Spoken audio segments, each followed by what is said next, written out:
The following program has been rated PG-13.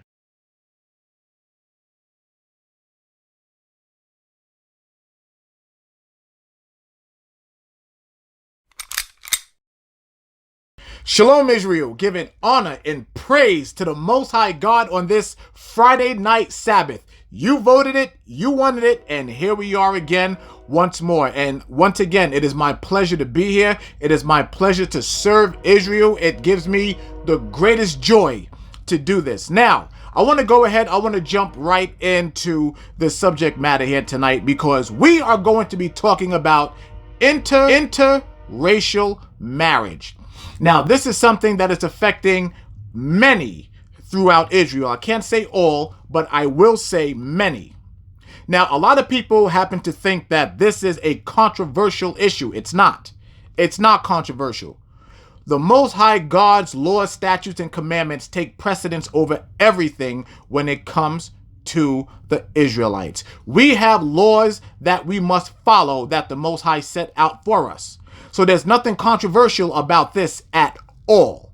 All right? So we are going to dive into these scriptures and we are going to bring out, without a shadow of a doubt, what it says about interracial marriage. Now, some people are going to get very offended by this. Too bad, that's your business. But the word is going to speak. I am going to say some things here tonight that is going to be very uncomfortable for many of you that are currently in interracial relationships as of this day. So, I'm just a messenger. You can get mad at me all you want to. I'm going to tell you forth right now. I don't care. The only thing I care about is bringing out these scriptures, bringing out the truth, and delivering it to you. Now, what you do with that truth is completely up to you. It doesn't have anything to do with me. All right? The only thing that I can tell you is that, hey, I told you the truth.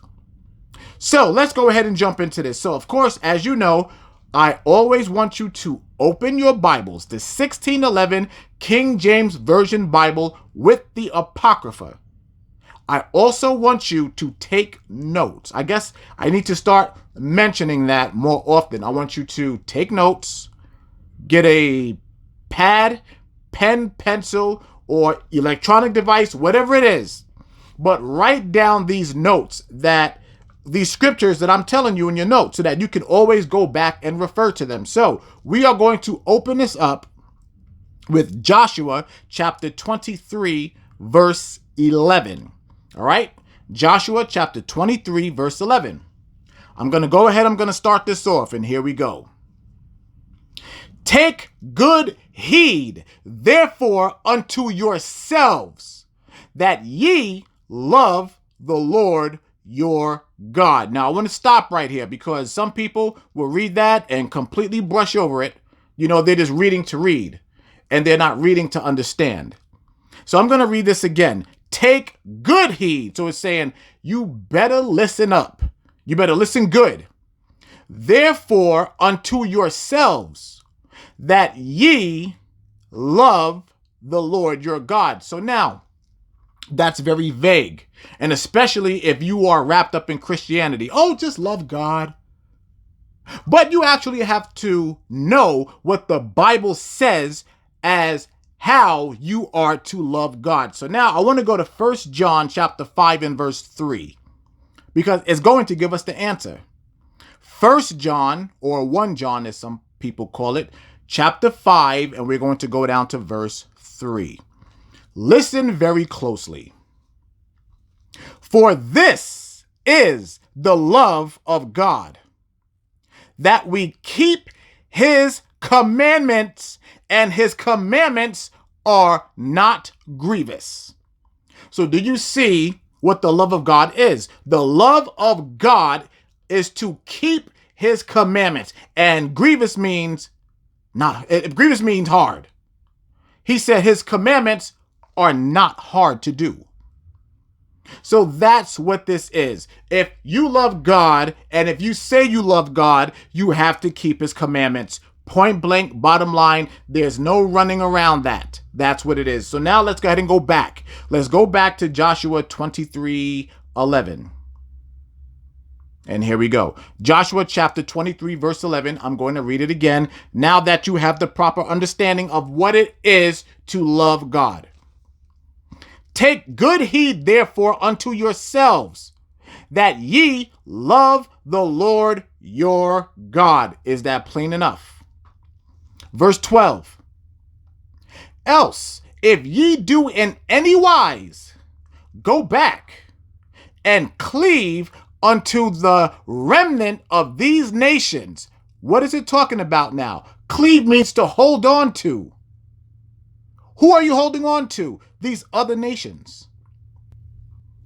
Even these that remain among you, and shall make marriages with them, and go in unto them, and they to you. Let me stop. So what is the Most High telling the Israelites right now? He's saying, these other nations over here that you're dealing with, you are not supposed to be dealing with these other nations. And if you go into them, this means sex. Speaking of the men, we are not allowed to have sex with the other nations. And it's telling you right here to go in unto them. Then he addresses our sisters, and they to you, meaning that the men cannot have sex with their women and the women cannot have sex with their men. Point blank. And it tells you right here. All right, let's continue. Listen to what the Most High God says.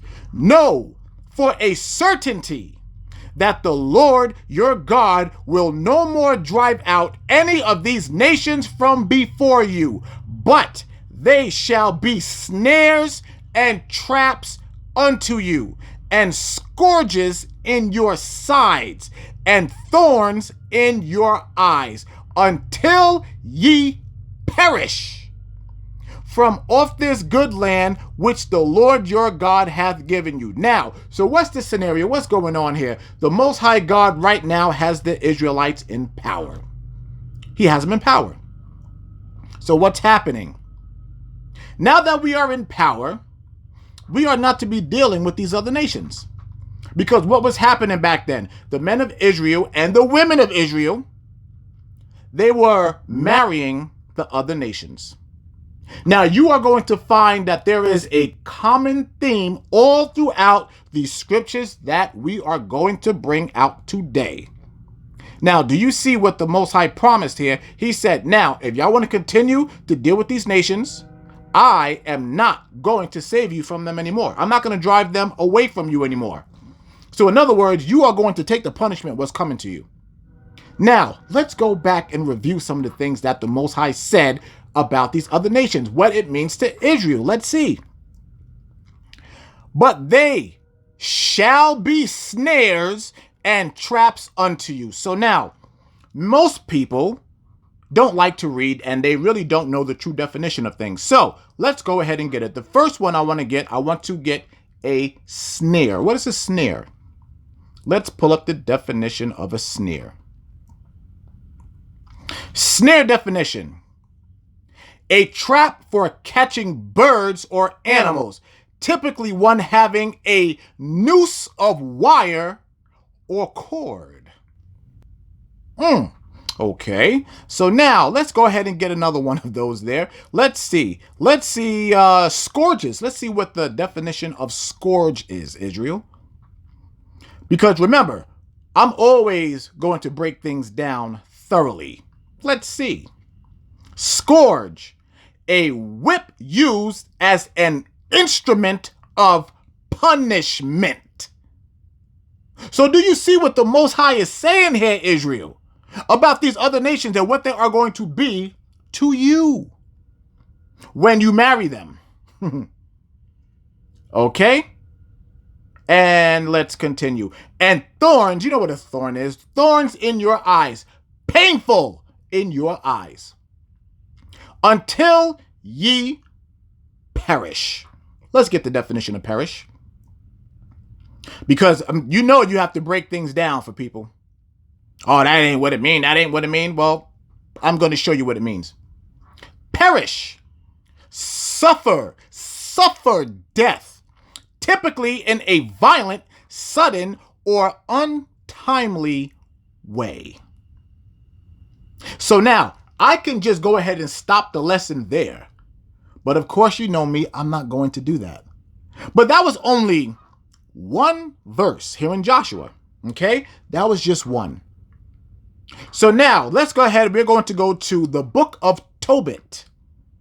And this is why you need to be reading the 1611 King James Version with the Apocrypha. The book of Tobit, because this is one of the books that they took out of the other translations, and you are about to find out why. The book of Tobit, chapter 4, and we're going to start at verse 12. Listen very, very closely, Israel. Beware. What does beware mean? Look out. The very same thing that is said in Joshua. Take heed. Beware. Be on your game. Beware of all whoredom. Beware of all whoredom. I gotta stop. Let's see what the definition of whoredom is.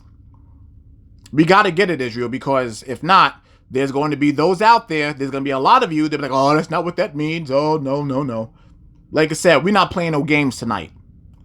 None whatsoever. The definition of whoredom. Listen closely. Prostitution or other promiscuous sexual activity. Now that you got that definition. Beware of all whoredom, my son, and chiefly take a wife of the seed of thy fathers. So what is it saying? I'm going to read it again. Beware of all whoredom, my son, and chiefly take a wife of the seed of thy fathers. And take not a strange woman to wife, which is not of thy father's tribe. I had to read that slowly. And I did not want to run past or brush past that. I read it slowly for those of you who are just a little bit slow. As you see what it clearly says right there, you Israelite men, you are to marry women within the tribe of Israel, within the 12 tribes. And it specifically tells you, do not marry any other woman outside of the nation of Israel. Point blank. Let's continue. As a matter of fact, I'm going to read it again. Beware of all whoredom, my son, and chiefly take a wife of the seed of thy fathers, and take not a strange woman to wife, which is not of thy father's tribe. For we are the children of the prophets, being Noah, Abraham, Isaac, and Jacob. Remember, my son, that our fathers from the beginning, even that they all married wives of their own kindred, and were blessed in their children, and their seed shall inherit the land. And I want to make this very clear. I want to bring out the part about the children again. Let's read it. Even that they all married wives of their own kindred, and were blessed in their children. Blessed. You're going to find out what this means here later. And their seed shall inherit the land. All right. Verse 13. Now therefore, my son, love thy brethren, and despise not in thy heart thy brethren, the sons and daughters of thy people, in not taking a wife of them. Did you hear that? For in pride is destruction and much trouble, and in lewdness is decay and great want. For lewdness is the mother of famine. So now, let's see what lewdness means. I told y'all, we're going to get down on this today. The definition of lewdness. Noun. The definition of lewdness is the quality of being very sexual or lustful in an offensive way. Offensive towards who? We're going to go back and we're going to read exactly what this means. Lustful in an offensive way. An example of lewdness is asking people for sexual favors on the street. Now, let's go back and we're going to read 13 again. Now, therefore, my son, love thy brethren. Why is it saying that? To love your brethren. And that's male-female vernacular. But specifically right now, talking about the wives. Talking about the women of Israel. Love the women of Israel. And despise not in thy heart thy brethren. It's saying, don't despise our women. Brothers, Blacks, Hispanic, and Native American men, listen up very, very close. Do you see what the Most High is saying unto us men? It's saying, don't hate your sisters. Don't hate them. And sisters, vice versa. Y'all thought y'all was slick. Y'all thought I was only going to bang on the men. No. We are not to hate each other under any circumstances. We have to love each other. This is something between us. A covenant that the Most High is telling us that we need to have with each other. Let's continue. In not taking a wife of them, for in pride is destruction. Do you know what that means there? For in pride is destruction. In other words, I'm going to break it down here. And typically, I hate to say it, but it's more in, as a matter of fact, it's not. It's not. It's all of Israel. It's all of Israel, now that I think about it. When we have the other nations on our arms, male or female, and we walk around like they are our trophy. You know what I'm talking about. You know exactly what I'm talking about.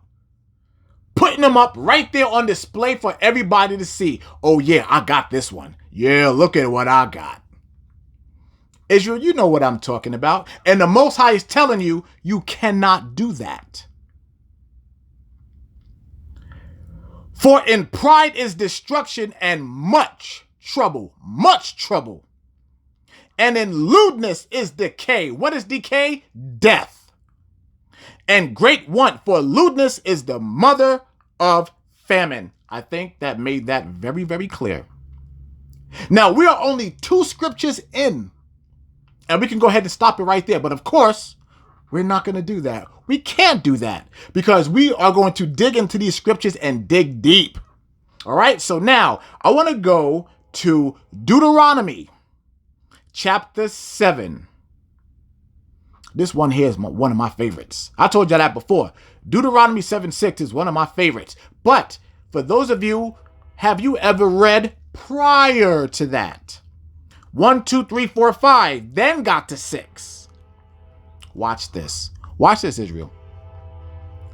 When the Lord thy God shall bring thee into the land whither thou goest to possess it. Now let me stop. So as you see, this common theme that's running around right now is that the Israelites are now being set up in power, back in power, out of slavery. Right now we are in a good position with the Most High. The common theme that continue to happen all throughout the scriptures that we just read. I'm going to start again. When the Lord thy God shall bring thee into the land whither thou goest to possess it, and hath cast out many nations before thee. He's saying it again. The Hittites, and the Girgashites, and the Amorites, and the Canaanites, and the Perizzites, and the Hivites, and the Jebusites, 7 nations greater and mightier than thou. So these are the people here that had us in captivity. There's nothing different. It happened all the way back then. And guess what? It's happening today. And when the Lord thy God shall deliver them before thee, thou shalt smite them and utterly destroy them. Thou shalt make no covenant with them, nor shew mercy unto them. Neither shalt thou make marriages with them.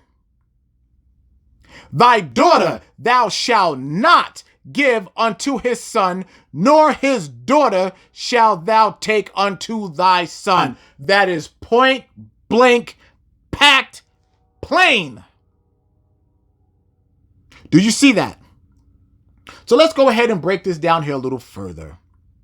So that means that when your son or daughter bring someone outside of the nation home, and you know how the world teaches, oh, you're just supposed to accept them and just bring them in and you're supposed to love them. No. The Most High God said, no. You are not allowed to commence with that marriage. You know how they always say the father has to pay for the marriage, the mother has to pay for the marriage? The Most High just told you, you cannot do that. You cannot approve that marriage. And that's the bottom line. You can get mad all you want to. You may have done it in the past. You may be guilty of it. A lot of Israel are guilty of it. But now you know, you are no longer ignorant. You cannot do that, and you weren't supposed to do it then. Repent. And here's why. Verse 4. Neither shalt thou make marriage, verse 4. For they will turn away thy son from following me. Oh my gosh, Israel. Is that not plain? When we marry outside the nation, when we marry these other nations, they will remove us from the God of Israel. I'm going to read it again. For they will turn away thy son from following me, that they may serve other gods. So will the anger of the Lord be kindled against you and destroy thee suddenly. Now, for those of you throughout Israel that are currently in or have been in interracial relationships before, do you remember the hell and calamity that you would go through being in that relationship? You know it is. You know it's true. Because for those of you currently in it now, in interracial relationships, you know that you cannot be prideful around them. You can't speak big, bold, and black. You can't do it. You cannot speak about your rich Hispanic heritage. You cannot speak about your rich Native American heritage. You can't do it. Why? Because we're all supposed to be equal. You're not better than us, nigga. You're not better than us, Spick. You are not better than us, you gum-chewing damn Native American. You're not better than us. Let's read further down. Verse 5, but thus shall ye deal with them, ye shall destroy their altars. It's telling us what to do. Destroy it all. And break down their images, and cut down their groves, and burn their images with fire. Here it is. For thou art an holy people unto the Lord thy God. The Lord thy God hath chosen thee. The Most High God has chosen you, Israel, to be a special people unto himself above all people that are upon the face of the earth. Now you see why the Most High God said, no. Because we are the greatest people on this planet. We are above everyone else, as the scripture says. But you can't be that person with them. Because everybody's supposed to be equal. Now, we're going to go ahead. We're going to jump to the book of Nahum. And for a lot of you who are not familiar with that, it's Nahum, the book of Nahum. We're going to read chapter 1, and we're going to go to verse 3. I want you to pay very close attention to this, because right after, I'm going to show you something. I'm going to show you a video. Nahum chapter 1, verse 3. The Lord is slow to anger and great in power, and will not at all acquit the wicked. Now, a lot of you don't know what acquit means, so we got to look up what acquit actually means. Acquit definition: free someone from a criminal charge by a verdict of not guilty. So now, let's go back and read this here again. The Lord is slow to anger and great in power, and will not at all acquit the wicked. What does that mean, Israel? They are not getting away with a damn thing that they've done to us. The Most High is not acquitting any one of them. The Lord hath his way in the whirlwind and in the storm, and the clouds are the dust of his feet. Now I want to show you a video. I want you to pay 100% attention. No distractions. I want you to watch this entire video. If you have to be distracted, stop, come back to the lesson later. But watch this video. All right? Here we go. The very latest from the disaster zone in Oklahoma, we have stunning new video of the deadly twister as it touched down at an elementary school. A teacher there captured the terrifying seconds on her cell phone. ABC's Cecilia Vega has more now from Moore, Oklahoma. Cecilia? Amy, good morning to you. It's really hard to imagine what it must have been like for these children huddled down in this school, this tornado tearing down everything around them. Out here, the smell of gas is still thick in this air, and this damage, just take a look at it. It could top more than $2 billion.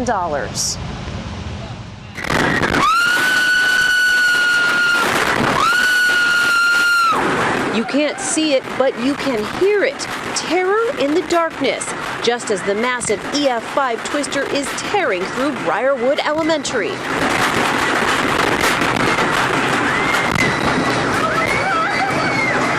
Fifth-grade teacher Robin Dietzig capturing the moment of impact on her cell phone. Listen as she tries to comfort her students, clinging to each other in a darkened bathroom. It's almost over. It's almost over. I hate this. Honey, it's okay. And then it's over. Oh my God. Oh my God. Oh my God, my house. Oh my God. Oh my God. Across town, walls also crumbled around the 22 people riding out the storm in this bank, huddled inside the vault. They were holding the door shut, but when the pressure started to drop and our ears started to pop, that's when the bank manager started yelling, "Don't let go." That fifth-grade teacher took ABC's David Muir back to where she and her students had huddled together. This is where we locked down, and I was right here there were probably 20, 25 girls in here and several teachers. Oh, that's our playground. This is the playground here. This is the playground. Once the tornado passed, Dietzig, who had helped her students get through the storm, now worried about two other children, her own, Sam in first grade and her daughter in fourth, eventually finding both safe, along with her husband. Sam, honey, it's okay. This morning, residents like Tyler Carey, back home for the first time to assess the damage, wonder what the next step is. You see this, and what goes through your mind?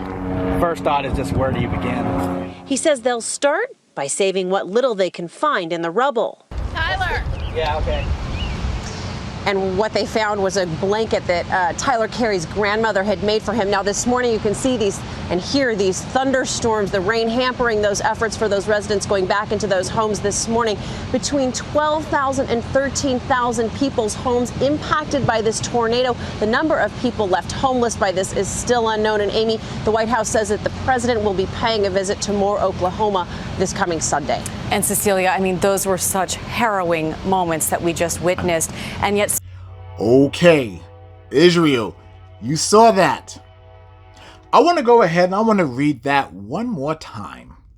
One more time. Go to the book once more, to the book of Nehemiah, chapter 1 and verse 3. Because now I'm going to read it and it should make sense to you. The Lord is slow to anger and great in power, and will not at all acquit the wicked. The Lord hath his way in the whirlwind and in the storm, and the clouds are the dust of his feet. So I want you to pick up on some things there. First of all, the whirlwind being the tornado and the storms. That's the Most High getting his revenge on the wicked. Now, we all know that the wicked, or the border of wickedness, is Edom. We know that. We know that. The border of wickedness. But they're not the only wicked ones. It's all the other nations as well. This is why all those tsunamis happen all over the place. All these hurricanes. But specifically, right here in the U.S., do you always realize where those tornadoes hit? Those tornadoes always hit in Edomite-filled areas. Did you ever know that? Did you ever pay attention to that? Nahum 1 and 3. Every time you see these disaster videos, know that the Most High is fulfilling his prophecy. And you need to understand that. But why did I bring that up though? Why did I bring that up? Because there's a couple of things that I want you to pay attention to. Number one, if you are married to anyone outside these nations and that judgment is for them, guess what? You are going to be a part of that judgment as well. I'm telling you. Because usually when it comes down to Edomite and Israelite relationships, and I'm using this one here specifically, because I'm talking about, I'm right now, I'm specifically talking about the Southern Kingdom. Northern Kingdom, yes, you are very, very guilty of it too. But in this particular area here, I want to speak to the Southern Kingdom, which is Judah, Benjamin, and Levi. Blacks, the American blacks, okay? Benjamin, the Jamaicans, and Levi, the Haitians. Not only the Jamaicans, but the Guyanese, the Trinidadians, the Bohemians, all of you. You know who you are. And you know how we are. And guess what? And you know in your areas, you've seen them. The brothers up there with their women of the other nations, the sisters up there with their men of the other nations, and they have children together. Did you not see how the Most High didn't give a damn about them kids? And I'm not going to jump ahead of myself, but we'll get into that there. And we'll get into it here a little bit later. But I wanted that to get into your mind so that you can actually see that the Most High does not give a damn about the children either. I don't want to jump ahead of myself. Now, I want to go to Isaiah chapter 13. Isaiah chapter 13. And we are going to start at verse 12. And I cannot lie to you. This verse is probably my favorite verse in the Bible. And it's all ego. I'm not going to lie to you. It is. Listen to this. Isaiah chapter 13, verse 12. I will make a man more precious than fine gold, even a man than a golden wedge of Ophir. Now, brothers, men of Israel, y'all better listen to me and listen to me good. This is what the Most High said about us. For those of us keeping these commandments, he's going to make us more precious than gold. Do you understand that? Right now, we are not in our bodies the way that we are supposed to be. This is not the original. This is not even a carbon copy. But when we change in the twinkling of an eye, we are not going to look like this. Can you imagine what we're going to look like? I don't know what to say, but other than, woo! And you sisters, y'all better be ready. I'm telling you right now. I'm going to read it again. Isaiah chapter 13, verse 12. I will make a man more precious than fine gold, even a man than a golden wedge of Ophir. Therefore, I will shake the heavens, and the earth shall remove out of her place. What's he talking about now? Now the Most High is talking about the end times. So, for those of you who actually have done study, and you've studied with me before, why will the earth be removed out of its place? Because during this time, it's going to be World War III, and there's going to be nuclear disaster on this planet. Nuclear disaster. What John the Revelator was explaining, and that's a whole nother lesson in itself. As a matter of fact, I'm going to make that a lesson. In the wrath of the Lord of hosts, and in the day of his fierce anger. Listen closely. And it shall be as the chase road. We went over that before. The other nations, everybody all running and scattering because what's happening right now, them chariots are here and they are tearing things apart. And as a sheep that no man taketh up, they shall every man turn to his own people and flee every one into his own land. Everyone, listen close, Israel.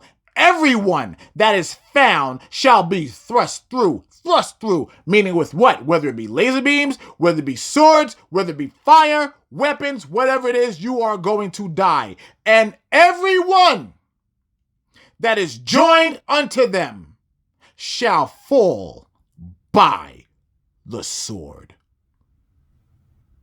There it is. For every last one of you that choose to stay within these interracial relationships, marriages, whatever you want to call them, you cleave to them, you're dead with them.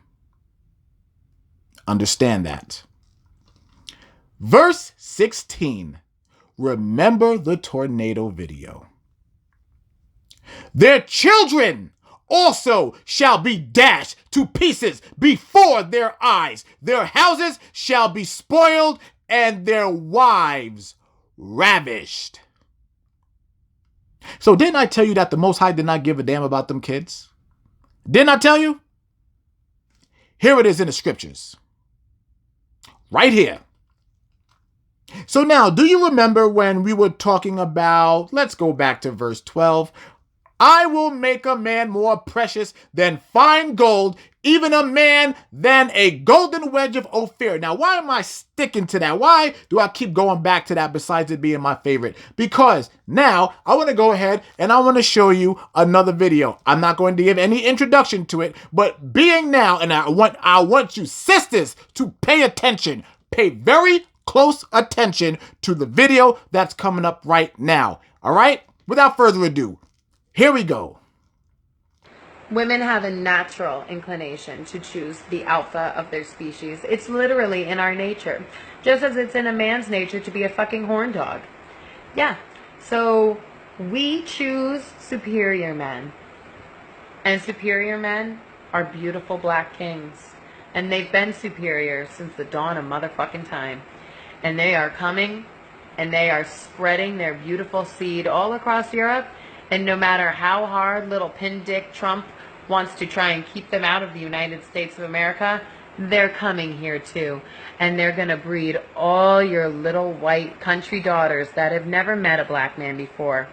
They're going to literally take over. All hail a black world. Don't tell me for 1 minute that them other nations don't know what they're doing when it comes to black, Hispanic, and Native American men. That's how they think, Israel. Even though if they may not come out and say it because they're very prideful, they are the children of the pride. They'll never just come right now. That chick there, I'll at least give her a little ounce of respect for telling the truth about how she feels. That's how they all feel. I'm telling you, they do. They won't come out and they damn sure won't say that in front of their men. But you know the deal. You know the deal. But guess what, brothers? It's not just about us. It's not just about us. Now I'm going to show you a video. Brothers, pay very close attention. Here we go. If you ask me if it was like a conscious choice to pick a darker skinned woman versus like a lighter skinned woman, for me, not really. It wasn't an effort to go find the deepest, darkest chocolate sister out there and get the full-on, for real deal, you know, straight from the motherland. And I didn't think that that defined blackness to me.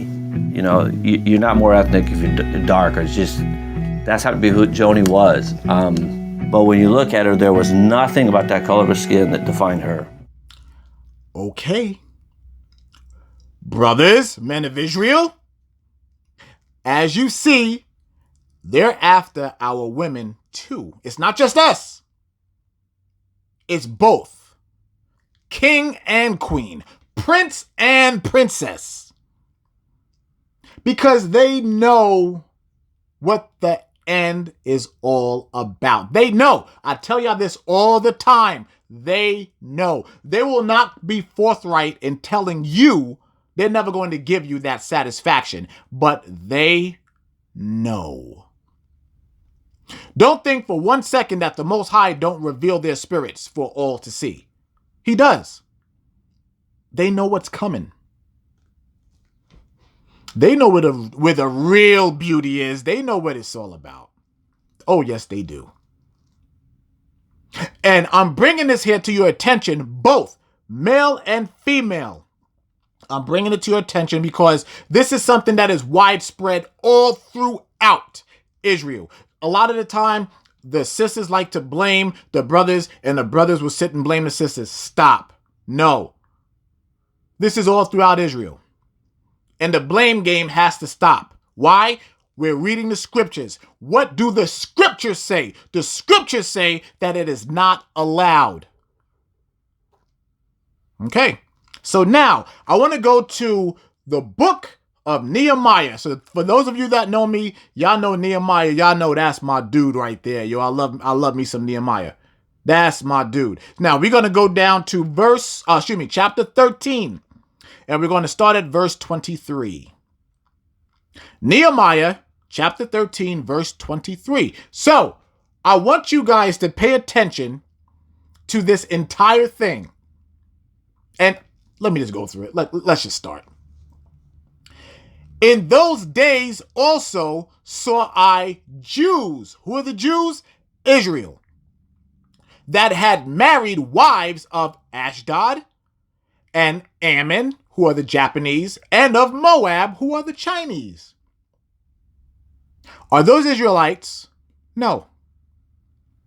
And their children spake half in the speech of Ashdod and could not speak in the Jews' language. So what's happening here? So now, do you remember earlier when we were talking about some of those snares and those traps? The children being born weren't even able to speak the language of the Jews of that time. But according to the language of each people, they were speaking different languages, but they were not, they could not speak according to their own custom. I'm going to remove you away from my God. Remember that. And I contended with them and cursed them and smote certain of them. Now, this one here is one of those breeze by verses that a lot of the camps don't like to bring out. We need to break this down and break it down thoroughly. And I contended. What does contend mean? It means to argue. It means to battle, to contend. And I contended with them and cursed them. So now, what does curse mean? Now, does it mean that Nehemiah was going around and casting spells on people? No. That's forbidden. That's witchcraft. You can't do that. I believe the correct term, I believe is necromancy. I think that's what the actual term of, or whatever it is. But it's not, you cannot go around casting spells on people. I suffer not a witch to live. That is in our law. We can't do that. So what was he doing when it says he was cursing them? He was cursing them out. And smote certain of them. Now, smote is the past of smite. So now, let's see what smote means. Smite. Let's get the definition of smite. For those of you who just choose to ignore what's happening right now. Smite definition: strike with a firm blow. Do y'all see that, Israel? Nehemiah was whooping their ass. The hell are y'all doing? Do y'all know what we went through before? Do you understand what marrying them is going to do to our nation? Nehemiah and them were beating the brakes off these dudes for doing this. Not only the men, but also the women. I'm going to read it again. And I contended with them and cursed them and smote certain of them and plucked off their hair. Pay attention to that. He shaved them bald and made them swear by God. Listen to me close, Israel. And made them swear by God, saying, ye shall not give your daughters unto their sons, nor take their daughters unto your sons, or for yourselves. Do you see that? Do you see what Nehemiah and what the other brothers at that time were doing when Israel would bring in strange wives and husbands? They got the brakes beat off of them. This is how serious of an offense this actually was, Israel. Y'all got to understand the severity of this crime. Y'all have to understand the severity of this sin. Now, many of us have done it in ignorance. But now you know. This is not allowed. Going all the way back then, all the way till now, it's not allowed, Israel. We cannot do this. And yet the children are involved. The children are affected. Verse 26. Did not Solomon, king of Israel, sin by these things? Even Solomon did it. So I bring this to your attention because nobody should be judging anyone else for doing this.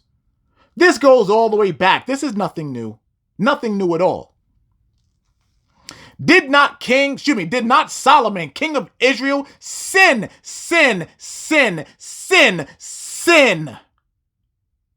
by these things? Yet among many nations was there no king like him, who was beloved of his God, and God made him king over all Israel. Nevertheless, even him did outlandish women cause to sin. Verse 27, shall we then hearken unto you to do all this great evil? Do you hear what Nehemiah is calling it? Evil. To transgress against our God. What does transgress means? It means to sin, to break the law. To transgress against our God in marrying strange wives. Israel, it's a sin. It is a sin. The wages of sin is death. Now, when you hear that, you know it makes more sense as to what it means. There's no getting around this. Marrying outside the nation of Israel is a sin and is punishable by death. Now, let's go to the book of Ezra. chapter 10, and we're going to start at verse 1. The book of Ezra, chapter 10, verse 1. Now when Ezra had prayed, and when he had confessed, weeping and casting himself down before the house of God, there assembled unto him out of Israel a very great congregation of men and women and children, for the people wept very sore. And Shechaniah, the son of Jehiel, one of the sons of Elam, answered and said unto Ezra, we have trespassed against our God, and have taken strange wives of the people of the land. Let me stop real quick before I continue. So, do you see what's happening right now? There is an entire congregation, a whole congregation, that actually came and was weeping. Why? Because they transgressed. What does transgress mean, Israel? We broke the law of the Most High God. How? By taking strange wives. And who is there? The men, the wives, and the children. Yet now there is hope in Israel concerning this thing. Verse 3. Now therefore, let us make a covenant with our God to put away all the wives and such as are born of them. Let me stop. So for those of you who thought that you are able to stay in these relationships, no. What happened here? Ezra is telling us that they had to take the wives and the children and put them away. What does that mean? Get rid of them. Not only did they do that, but they made a covenant with the Most High that they were getting rid of them and won't be doing this here again. How many of you knew that all of this here was in this Bible? Let's continue. According to the counsel of my Lord and of those that tremble at the commandment of our God, and let it be done according to the law. According to the law. So I go back to say this here now for those of you who are currently in interracial marriages, interracial relationships, whatever you want to call it. Now remember, the Most High does not recognize boyfriend and girlfriend. He recognizes marriage. And guess what here? As a boyfriend and girlfriend, you can't do it. As a husband and wife, you can't do it. You can't even have sex with them. Male and female can't do it. There's no excuse. There's absolutely nothing in the law that says that we can. And when you break the law, you are transgressing the law, which is punishable by death. Okay? Now I want to go to First Esdras. And if I believe, hold on a second. First Esdras, I believe it's chapter 9.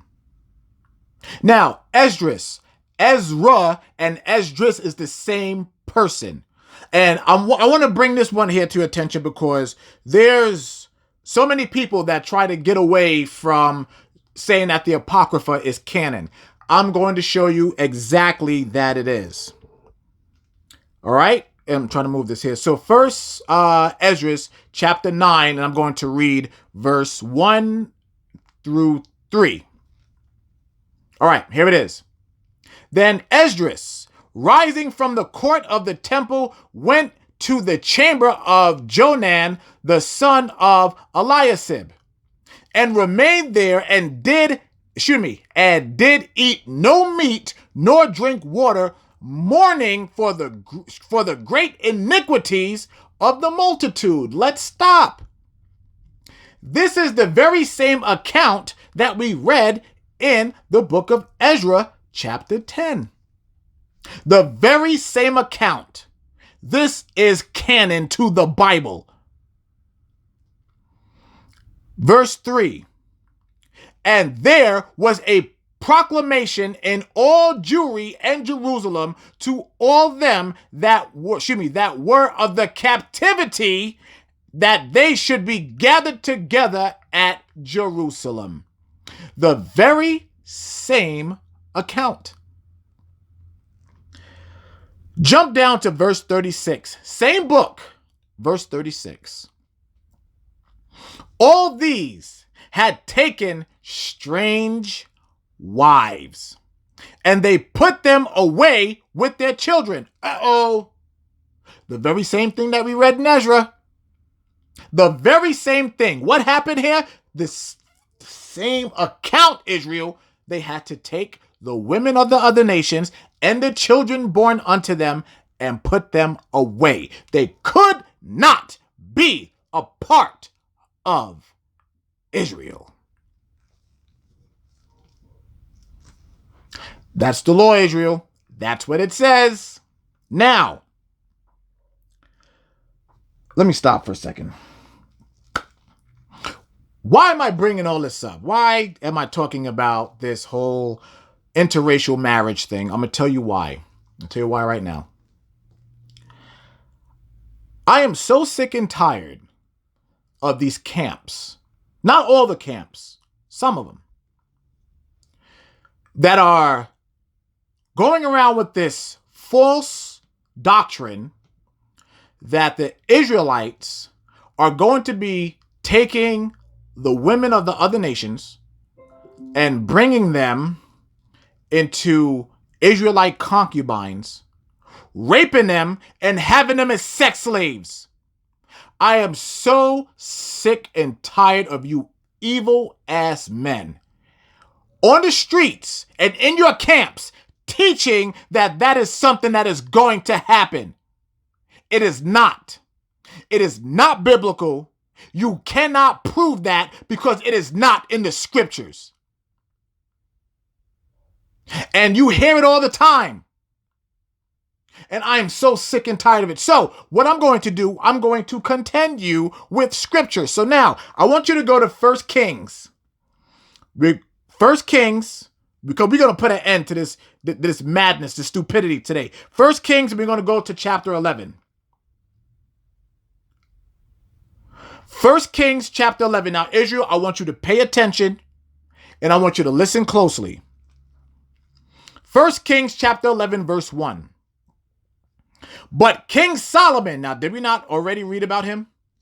But King Solomon loved many strange women, together with the daughter of Pharaoh, women of the Moabites, the Chinese, the Ammonites, the Japanese, the Edomites, the Caucasians, Zidonians, and Hittites, of the nations concerning which the Lord said unto the children of Israel, ye shall not go into them.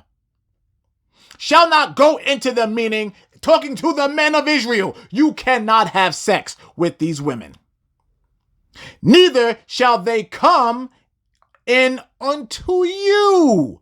Now talking to the women, that the men of the other nations cannot be running up in you.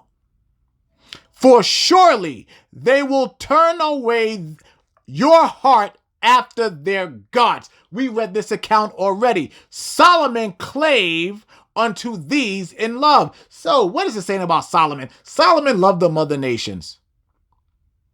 Solomon loved the other nations. Verse 3.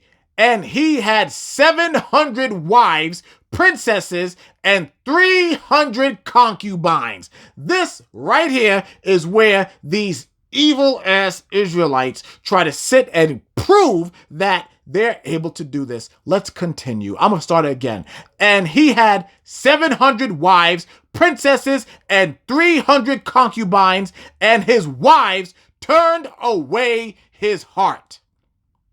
So as you clearly see, this is a sin. Why? Because they turned his heart away from the Most High. Verse 4, for it came to pass when Solomon was old that his wives turned away his heart after other gods, and his heart was not perfect with the Lord his God, and was the heart of David his father. Verse 5, for Solomon went after Ashtaroth, the goddess of the Zidonians, and after Milcom, the abomination of the Ammonites. Abomination, that the Most High hates. And Solomon did evil. I'm going to read that again. And Solomon did evil in the sight of the Lord, and went not fully after the Lord, and as did David his father. Israel, what about that is not understandable? What about that does not anyone understand? Did Solomon have a concubine? Yes. Was it approved by the Most High God? No. No. It said he was doing evil. Just like those Israelite camps out there teaching that we will have concubines and we will be raping the women of the other nations and keeping them stored as slaves in concubines. Nigga, what the hell is wrong with you? What is wrong with you? Do you know what's wrong with you? Lust. Lust. Because you cannot give up those other nations.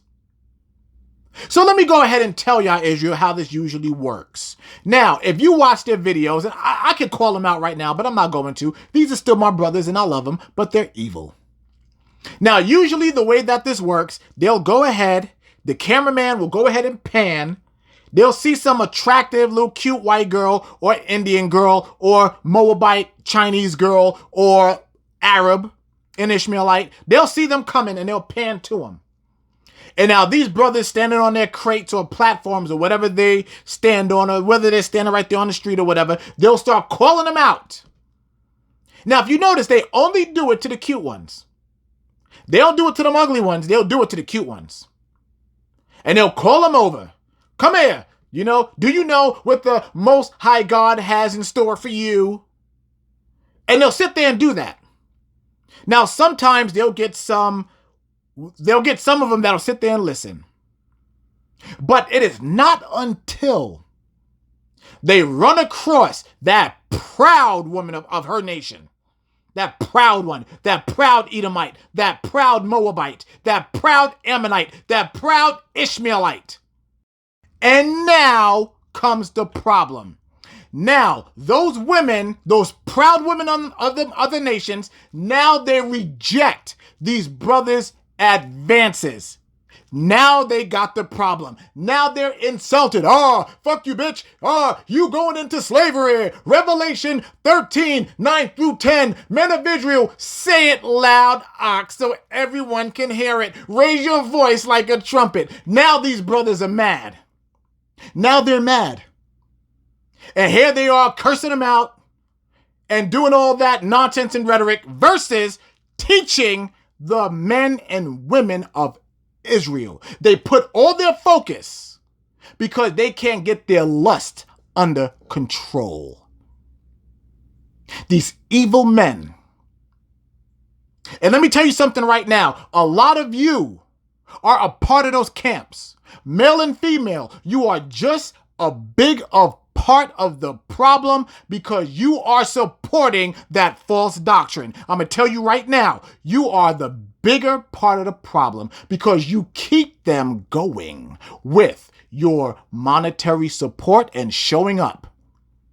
If those men are teaching that in your school, that should be the end of that. Point blank bottom line, because that is not of the Bible. It is of the damn devil. Do you understand what I'm telling you? So if you are a part of that, you better get out and get out fast. Because that is not what the scripture says. That is not what we are supposed to do. The Most High said we cannot go into them and they cannot go into our women. So why in the world would they be promoting anything like that. Why? Because they are evil and because they cannot get their lust under control. Point blank. Get mad if you want to. I don't give a damn. Get mad. You should be mad because you're doing evil. Get mad at me or you want to. And I'm going to prove it. I'm going to prove it to you right now. I'm going to prove it to those of you who are in cahoots. For those of you that would like to go ahead and continue dealing with them, I want you to go to the book of Proverbs, go to chapter 17, and we're going to read verse 15. Proverbs chapter 17, verse 15. Look at what the Most High says. He that justifieth the wicked, and he that condemneth the just, even they both are abomination to the Lord. There you go. There you go. For those of you that want to continue to support their false doctrine ministry, you go right ahead. I just read to you what the Most High said about you. Now, that's not it. Now let's go ahead. Let's go to 1 Thessalonians. Let's go to 1 Thessalonians chapter 5 and I'll read verse 22. And it reads, abstain from all appearance of evil. There you have it. So, heed the warning. For those of you that are a part of those camps, you better get out of those. Because the Most High does not permit that. Point blank. Interracial marriage is a no-no with the Most High God. It is an abomination. It is forbidden. And you cannot be a part of it. So, you read the scriptures. You saw them. All within the proper context. All with full understanding. There's nothing that can be misunderstood about that. So now the choice is yours. For those of you who are still intertwined with these nations. We have to marry our own according to the law of the Most High God.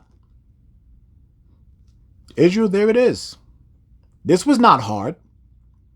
Now, it may be hard for a lot of you that's currently in that situation right now, but remember, you choose to stay in it, death to you. Yes, you're going to die, and you will not be getting the kingdom, and neither will your children. Point blank. So you better think very hard. You better meditate. And you better ask the Most High to give you guidance and understanding if you are in that situation. You better. Because if you stay with them, that's it for you. There's nothing else to say other than that. And the Most High is coming with wrath and fury. And you read it. If you cleave to them, that's your ass. So, like I said, this is not controversial. But it is upsetting to a lot of you who are currently in this situation. And for you mothers and fathers out there who have children or whatnot, you better, if you love them, you better tell them. You better show them these scriptures. This is what it is. And I don't want to hear a damn thing about racism. There's so many Edomites, Moabites, Ammonites, Ishmaelites. They have been saying it for years. Don't you bring them niggas. Don't you bring them spicks. Don't you bring them gum chewers into our homes. You better not do it. They have been rejecting us forever. Forever. Because they know. But now that the truth of this Bible comes out, oh, y'all can't be saying that. Wait a second. Whoa. Y'all can't talk about that. Nigga, please. This is what the Most High God said. Y'all have been rejecting us forever. And guess what? We accept the rejection. Thank you. Thank you very much. It is what it is. And they've been trying to tell us for years. But We were within our lust and did not listen. So now the Most High God brought it out, and here it is, baby. Got no other choice. Now it's all up to you. All right? So Israel, I am so glad that we were able to spend this Friday night Sabbath together. And of course, if any of you have any issues or have any questions or whatnot about this, you already know how to contact me. You go right ahead and contact me. And I'm going to refer you right back to these scriptures, if not, get more. All right? But the time for playing is over. No more games. No more playing. It's all about keeping these commandments and getting right with the Most High. All right? So, I want you guys to enjoy the rest of this Sabbath. I want you guys to get with your families. Bring your families in close. You mothers and fathers out there, grab your kids up. Hug your kids. Hug them up. Love them. Let them know that you love them. Go over these scriptures with them. Instill this in them now. All right? So, with that being said, Israel, I love y'all so much. Enjoy the rest of your Sabbath. I'm out.